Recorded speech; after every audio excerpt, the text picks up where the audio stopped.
What's good, YouTube? It's your main man, ABD Hero, back again with another video. Today's video, I'm gonna break down for y'all why the Charlotte Hornets are struggling, okay? And I'm gonna do this by not watching one clip, 1 second of game film. I'm just gonna play some audio from the folks upstairs. Head coach James Borrego and general manager Mitch Kupchak. And if you use your critical thinking, your active listening, your cognitive dissonance, all of these things, you just use your brain. You will hear this and be like, oh, that's it. Let's get it. AB the hero. Back at it, baby.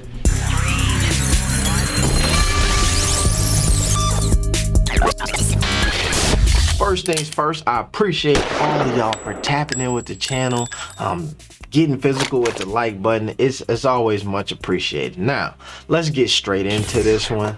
All right, so this first clip that I'm going to play for you, this is the head coach, the head man in charge when on game day, James Borrego, and he's going to answer some questions. This is interesting because this game is before tonight's game, before they just got blew out by the Milwaukee Bucks. This is the coach talking before that game. Listen to what he says here, and I'm gonna try something new. I'm gonna let it play, and then I'm gonna come in after he talks and then give y'all my thoughts. So I want you to formulate your thoughts. I know this is what AB gonna say, and then let me know if you were right and we were in line on what I'm thinking here. Let's go.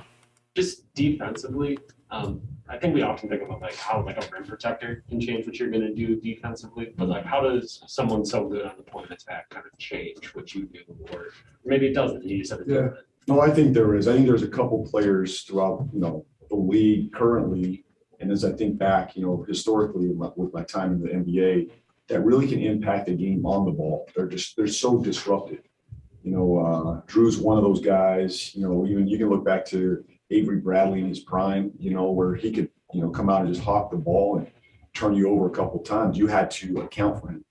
The other guys that do that now are the rim protectors, the shot blockers, the Rudy Goberts, those type of players that they can impact the rim and they change and distort your defense quickly. But there's a few guys, and Drew's one of them, that on the ball, you got to account for him. So if we play on the ball, and as you watch us, we play, through Melo a lot, and we play a lot of pick and roll. For us to be successful tonight, we can't get into that game with Drew. We got to get off the ball and move him side to side. We'll let other guys attack. Terry's going to have the ball in his hands. Obviously, we'll miss Gordon as a playmaker tonight, but Miles will have the ball in his hands at times to make plays as he did last night to close the game.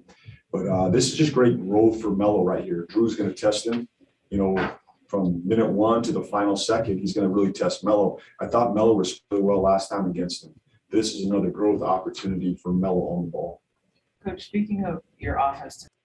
All right.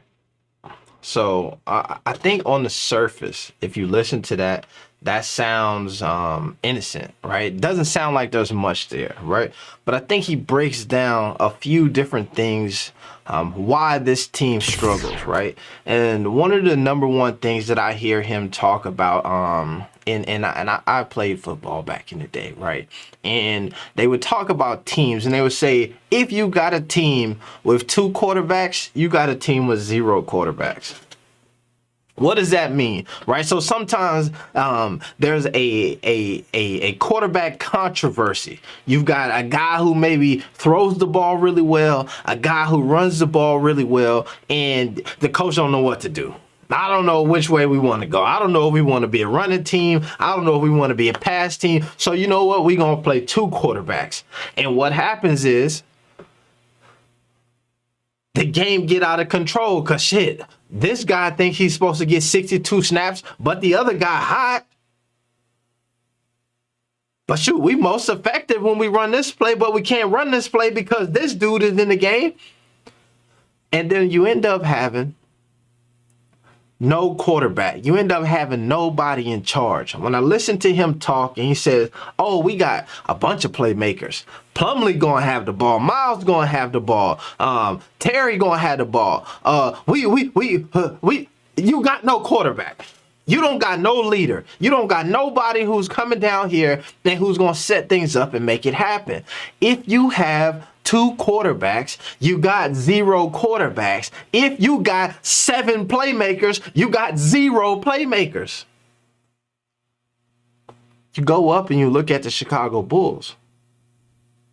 They got dudes who could play make. DeMar DeRozan is a guy who has that capability. Zach LaVine could do that. But oftentimes, nobody would describe those dudes as, you know what, they're going to come in and play, man. No, man, they're going to get buckets. They say DeMar DeRozan got 35, 8 games in a row. That's what it means. That's what that is. Now, there's a second part here. But my man here, and I understand it, right? You want to, like I said, it seems innocent. It's like, yo, Drew, amazing defense, Rudy, all of these dudes.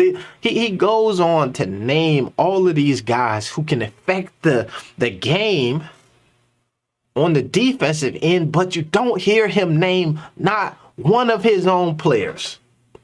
Hyping up everybody else in the league, but not one of his own players get that hype as being the guy who can maybe do that. Now you could say, yo, maybe they don't got nobody. But what I'm telling you is, when you got a guy like that, my man Borrego here, who basically just created this dynamic of Drew Holiday is so good. Drew Holiday is so good that, you know what, our all-star point guard, LaMelo, we got to get the ball out of his hands. We got to make sure everybody else is playmaking. The game get on the lines tight. We need to get Miles Bridges in there because he can't handle Drew Holiday. This is going to be a challenge for him. This is a test for him because Drew's so good. He going to make him work. This is a growth opportunity because really, Drew one of them dudes who affect the game. He even got us changing the way that we coach because he's so good. This reminds me of this moment. This is probably the craziest thing that ever happened to me when I was playing college football, right? We had a head coach. The previous season before he joined our team, he coached for the University of Texas. He was a defensive coordinator there, right? And so we're getting ready to play the University of Texas. And before the game, what he does is he calls the entire team into the team meeting room and he pulls up the roster for the University of Texas, right? He pulls the whole roster up. And man by man, he goes down the entire roster and lets our team know why this guy who you're going to be facing is better than you. Straight up. He going to the NFL. He's going to the NFL. He's going to the NFL. He's going to the NFL. I was in the shower with these dudes, and they longer than all of y'all. I watched them work out, and they stronger than all of y'all. He way more than you. He's stronger. His IQ is crazy. Y'all don't really stand a chance. I'm talking about the man went all the way down and pretty much. When I say man to man, he went down and tried to just tell everybody, tore our whole team up. We went out the next day to play that team and we lost. Here we go right here. 56-3. 56-3 was the final score after that moment with him. It was the weirdest thing that I had ever heard. I'm talking about it shook our whole locker room. And I think that when I heard him talk right there, that's exactly what I heard from that coach. We about to go into a game, and hey, I'm gonna tell y'all, that boy's so good, man. We can't even do what we normally do. Well, yeah, I know LaMelo an all-star, bro, but that Drew Holiday, you ever seen him play defense? Oh my God! All right, so that's that. Now, I got another clip for y'all. This is, it's kind of like a two-parter here, so bear with me on this one, but this is not too long. This is a clip from the Hornets GM, Mitch Kupchak, okay? And in this clip, he starts off here, and he's talking about the trade deadline, moves that they made to get Montrezl Harrell, and breaks down that whole process, right? But what I want you to do is listen, right? Active listening, critical thinking, all of those things. So put all of that into play as you hear him talk about this process. All right, let's go. Well, I have a tendency to feel comfortable with what you do during the off season and not feel pressure to do something at the trade deadline because there is a trade deadline. Yeah, there have been times when I wasn't comfortable during the off season and we did do things, or something really attractive came up that we were very active. But I don't ever have felt pressure to make a deal because of a trade deadline. I think that's really what the draft is for and what the offseason is for. You should be pretty comfortable going into the season if you're comfortable with what you did at the draft and what you did during the offseason. Having said that, I did mention, that we felt we needed a boost. And I do what every other general dime manager does. You call each other and you start out the same way. Hi, how you doing? And then you have some small talk and you work your way into, well, who do you like on my team and who do I like on your team? And then what are you trying to accomplish? And a lot of times the GMs are pretty frank with each other. Some say, well, we're in a rebuild mode. We want picks. Some of them say we're a veteran team. We're looking for veterans to win. So you get a feel and you kind of work your way through it. Sometimes by reading the media, and not so much listening, but, of course, ESPN, Hoops Hype, a lot of the stuff that's out there today, you get a feel. And I'm not saying it's always true, but a lot of times where there's smoke, there's fire, right? So you find out things sometimes that way. Hopefully you don't find out about your team that way. But, things do get out there and what teams are trying to do, and sometimes it's pretty obvious, right? I mean, it's just obvious what somebody's trying to do. So you kind of work your way from there. Hornets. Okay, so I think he said some stuff that's very interesting right there. For one, I've been critical of, this organization for a few different times where it comes across as if, there's no plan, right? We're going to just shoot the shit and figure this thing out as it's happening, right? So, we ain't going into this free agency really looking for anything. I'm just going to call the guys, see what they saying, as what you like. You like some of my team, see what I like on your team. Let's just figure this out. To me, once again, it sounds innocent, but that sounds too unintentional for me, right? That's the thing that I typically will give folks a pass if there's some intentionality in the decision, right? So even if you intentionally do something and it turns out to be wrong, the fact that you thought about it, you had an outcome that you wanted to get to, and you didn't get there, for me, I can live with that. Because that's a great opportunity to learn in that situation. This whole, we hadn't really thought about it. I knew that we needed a boost, but I just got on the phone. This is what everybody does. Nobody's thinking about it like that. I didn't have any guys who we were really going after. I just called and to me, that's scary to hear, okay? I've heard this before when he talked way back about LaMelo. We was unsure. We didn't know.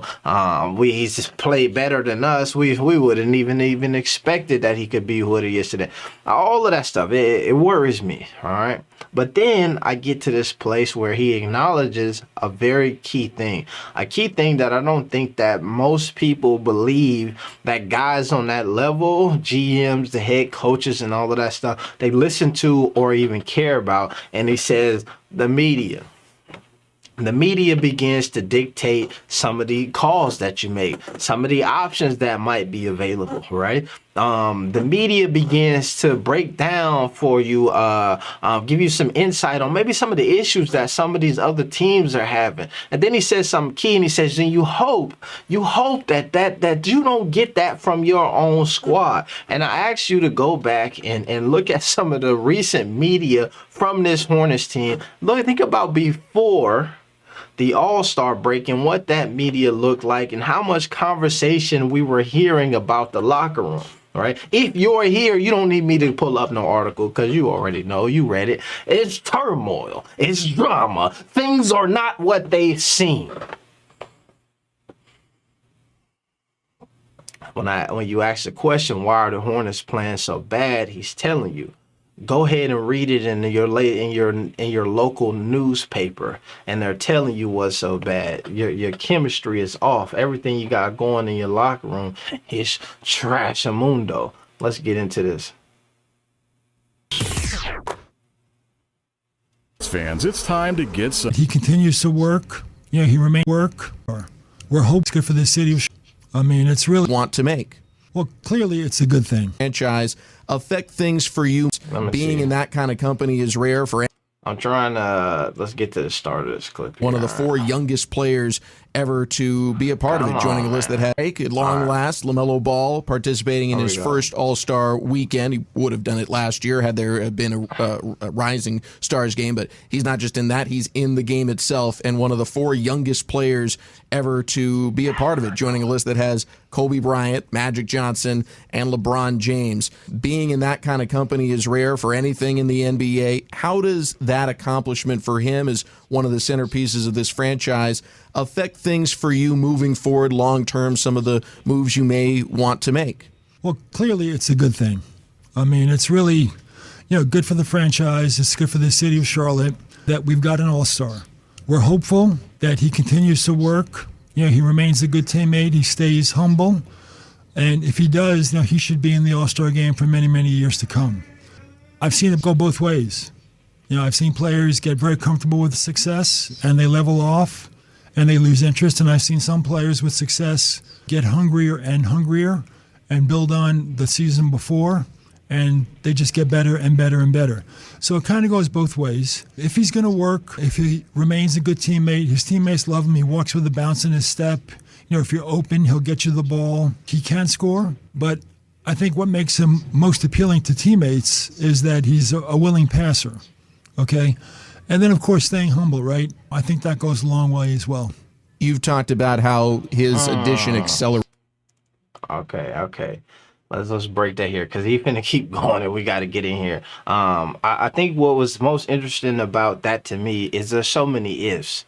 There's so many he can buts happening. And I think that it says something when you got the young cornerstone of your team and you can't make affirmative statements. You can't say, I know he's going to keep working. I know that he's going to keep grinding. I know that he's going to be the cornerstone of this team moving forward. I know that players want to play with him because X, Y, and Z, and that's going to attract X, Y, and Z, and that all-star bid is going to move us in XYZ direction because I know these things. Nah, we didn't get that. We got if. If he does this, then we might do. If he can continue, if he can do this, if he can, and then end it with if he can stay humble. When you got so many ifs and so many questions, it says to me that you don't know nothing. That's scary. That's alarming if you're a Hornets fan. That's alarming if you're in an organization. It's also alarming because of this, right? I heard this analogy the other day, and it rang true to me. It told us, this guy was telling the story, and he was talking about how when you're a baby and you're learning how to walk, right? You get ready to you stand up and you start and you fall over, right? And then what happens is everybody says, oh, look at that. That was great. Come on, try it again. And you stand up again and you fall. And come on, oh my God, you're doing it. That's so good. And then you stand up again and and then you start taking another step. And the reality becomes that you don't start walking just simply off your own motivation and will. You start walking because there's so many people around you pulling you, motivating you, giving you affirmations. You can do it. Yeah, you stood up. Yeah, you fell down and you fell for that 1 second, but you can do it. Don't keep going. Keep trying it. Keep going again. Oh, you messed. Come on. You could do it again. That's not what we get from this Hornets team. If you do that, man, you might be all right. Oh yeah, if you get back up, you might be able to walk. You ain't got to. You could do whatever you want, to be honest. We don't know. You might never be able to walk. But if That's what I'm hearing. It's the same thing, right? And that story, to tie that one off, is the ideal of once you become older and you lose a lot of those affirmations that people have for you. You lose a lot of that support. You lose a lot of the people around you who come and see you trying something and be like, oh, you finna get it. Watch this. Oh, look. You lose that. The older you get, you lose that. People become more critical of you, and they begin to cast more doubt on you, and it becomes harder for you to do stuff. People all of the time talk to me about pressure that is applied to players when people say, you can do it. You could become the best. You could be better than such and such. And I'm telling you that there's even more pressure applied to these players when folks is consistently telling them, you can't be great. All-star. Who? You a bust. You can't be. You ain't gonna never. You think that somebody giving you affirmations of greatness is pressure. Let somebody continue to tell you every day that you can't be the thing that you thought you could be. See how much pressure that is. Let's go. Created the timeline for the franchise. Do you have a date in mind on when you expect the moves that you've made to equal out to this team contending for conference championships, being perennial playoff team, whatever that next step is? Yeah, I think we're a little bit ahead of schedule from what I would have imagined or discussed maybe a year ago. And I don't think we're dramatically ahead of schedule. We're still a very young team. Unfortunately, our best player the last 2 years, has missed a lot of time. That's Gordon Hayward. And we're not going to really advance without Gordon. So it's important that he gets back. And when he gets back, he works his way back into the lineup, gets his feel back, his touch, his confidence. And at that point, even though we are a young team, we've seen it. All right. So that's really what I wanted y'all to hear. We'll stop right there. Okay. I'm not unobjective enough to not hear what I think he's doing here, right? Not to not notice or not to feel like maybe there's a positive spin, maybe there's a value proposition that he's creating by saying Gordon Hayward is our best player on this team, right? Because to me, I understand, right? Well, he just said this earlier, the media talks. So if you're a guy who you got a dude who's been on your team for 2 years and has been your least consistent player as far as availability goes, right? A lot of times people say the best ability is availability, and your best player is your least available guy. All right. So for one, that's a knock. But in order to have value for that, you gotta say something like this, right? So I understand that, right? I understand it from that perspective of, even if you don't believe Gordon Hayward is the best player on this team, we got to talk highly of him, because if we want to start moving pieces around, we need that value to still be there. Now, where I find what he's saying very important is he makes it known Gordon is our best player, and we can't without him. We're going into this knowing that if we don't have him consistently, we can't be good. So why are you playing the games? We can't, right? So if your GM believes that we don't have Gordon, we don't got a shot. Now when Drew Holiday steps up and your head coach is like, shit, we ain't even got our main guy, bro. We know we could do it, Drew. No, we could do it, Giannis. You starting from the top with a defeatist attitude, and you letting that thing trickle down because Gordon Hayward ain't there? That's the vibe you going with?